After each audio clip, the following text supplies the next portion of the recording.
In today's video, I'll be showing you guys how to upload a video to YouTube.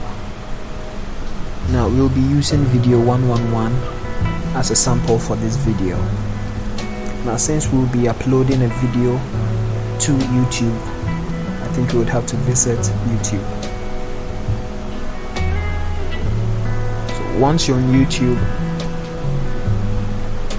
I'd like you to click on your profile and then select the YouTube studio.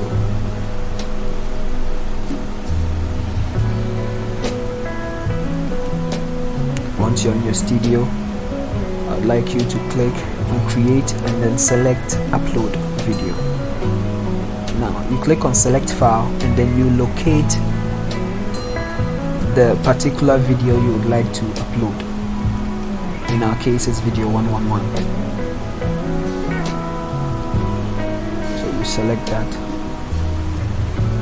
Once it's selected, you'll be brought to this page where you would have to add your video title, your video description, your tags, and all other details. So you can enter your video title, the description.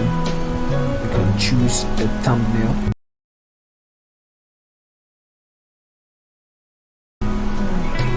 If you'd like to add the video to a particular playlist, you can do all of them here. Under video elements, you can choose whether or not the video is made for kids. Video 111 is not made for kids, so we'll select no. And then under visibility, you should choose public if you would like everyone to get access or be able to watch your video. So I think that's basically it. Thank you very much for your time.